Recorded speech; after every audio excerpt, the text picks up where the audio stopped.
छोटे से लेकर बड़े प्रोग्राम तक बनाना सीखेंगे।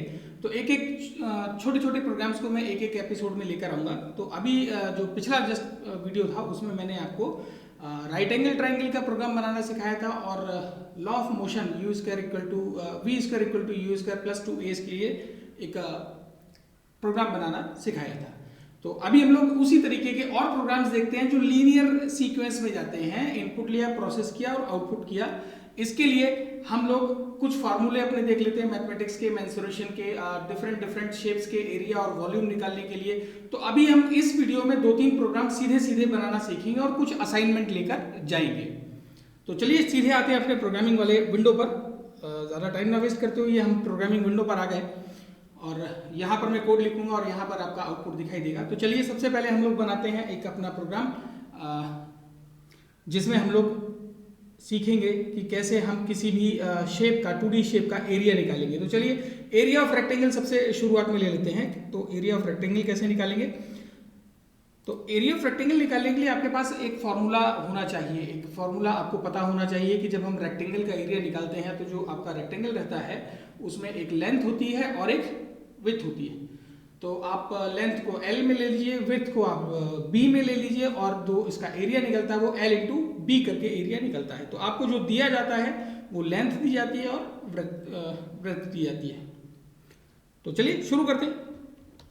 हम सबसे पहले मैसेज देंगे। बिना मैसेज के हम लोग प्रोग्राम नहीं बनाएंगे वरना वो इंटरेक्टिव जैसा नहीं लगता है और लोगों को नहीं समझ में आता है कि प्रोग्राम किस चीज़ का है। तो हम लोग लिखेंगे सबसे पहले, मान लीजिए लेंथ लेने के लिए हमने लिखा L equal to int, integer में कन्वर्ट करने के लिए। अब इस पर ज़्यादा बात नहीं करूँगा।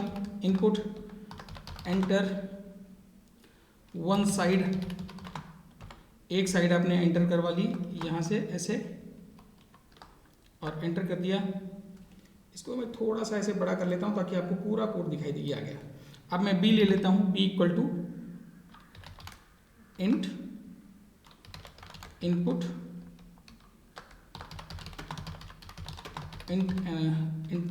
इनपुट अनदर साइड, ये करके एक ले लिया, अनदर साइड ले लिया।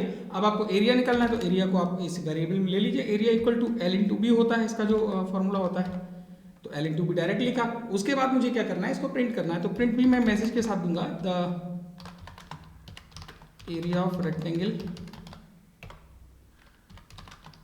इज, ऐसे मैसेज करके कॉमा करके एरिया दे दिया और ये मैंने बंद कर दिया।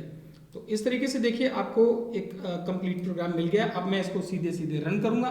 रन करने पर देखता हूं कि मुझे किस तरीके से इसका आउटपुट दिखाई देता है। तो आप देखिए यहाँ पर नीचे पूछने लग गया, एंटर वन साइड आपने दिया 10 और अनदर साइड आपने दे दिया 20।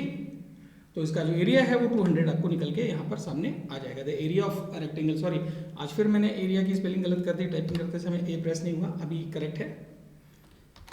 तो ये तो हो गया एरिया ऑफ रेक्टेंगल निकालने के लिए। अब अगर आपसे कहा जाए कि total surface area of cuboid निकालिए, तो total surface area of cuboid, अब आप क्यूबॉइड तो सब लोग जानते होंगे कि जैसे ये कमरा हो गया, एक ईंट हो गई इन शेप ऑफ 3D जिसमें लंबाई चौड़ाई के अलावा एक ऊंचाई या गहराई भी होती है। तो हमको इसके लिए क्या करना पड़ेगा, एक H इसी प्रोग्राम में थोड़ा सा चेंज कर लेता हूँ। ये क्यूबॉइड के लिए हो जाएगा। इसमें मैं एक हाइट और ले लेता हूँ equal to int input enter height या साइड, जो भी आपको बोलना हो, जो आप इसमें कह सकें वो आपने दे दिया। अब इसके बाद टोटल एरिया सरफेस आप एरिया में ही निकाल के रखिए, लेकिन इसका जो फॉर्मूला होता है वो आपको पता होना चाहिए कि 2 इंटू ब्रैकेट शुरू किया L into B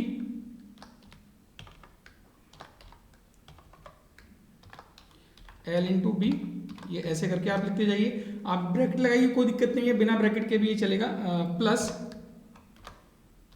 B into H plus L into H,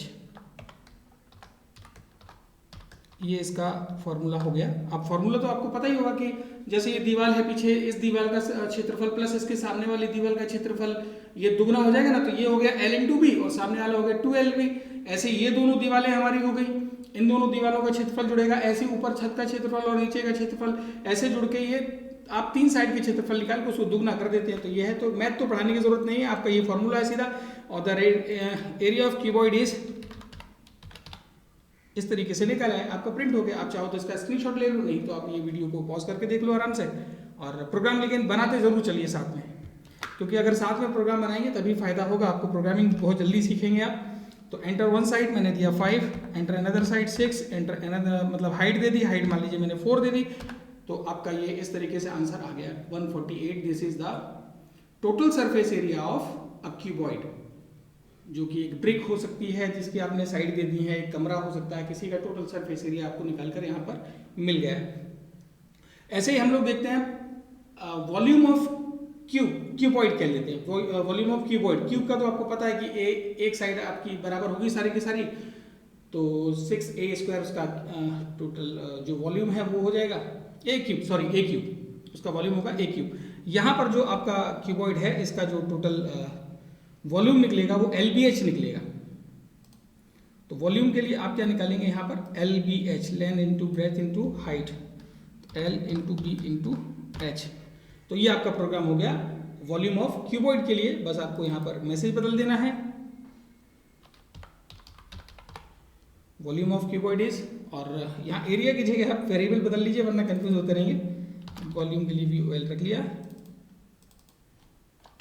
ये सिंपल सा चेंज हो गया। बाकी सारे प्रोग्राम बिल्कुल वैसे ही रहते हैं, कोई समस्या नहीं आती। आपने साइड लिया 2, 3, 5, तो ये आपको टोटल जो उसका वॉल्यूम निकल कर आ गया वो 30 आ गया LBH के थ्रू। ऐसे ही अगर हमको निकालना हो वॉल्यूम ऑफ सिलेंडर, तो सिलेंडर का आपको फॉर्मूला याद होना चाहिए। उसमें रेडियस दी जाती है, जो सिलेंडर आपका बेलन होता है उसमें एक रेडियस, उसकी हाइट दी जाती है, बस इतना काफ़ी है। तो रेडियस ऑफ सिलेंडर में आपको 2 चीज़ें दी जाती हैं, एक तो दिया जाता है रेडियस, तो रेडियस के लिए आप R ले लीजिए और एंटर रेडियस यहाँ पर मैसेज दे दीजिए।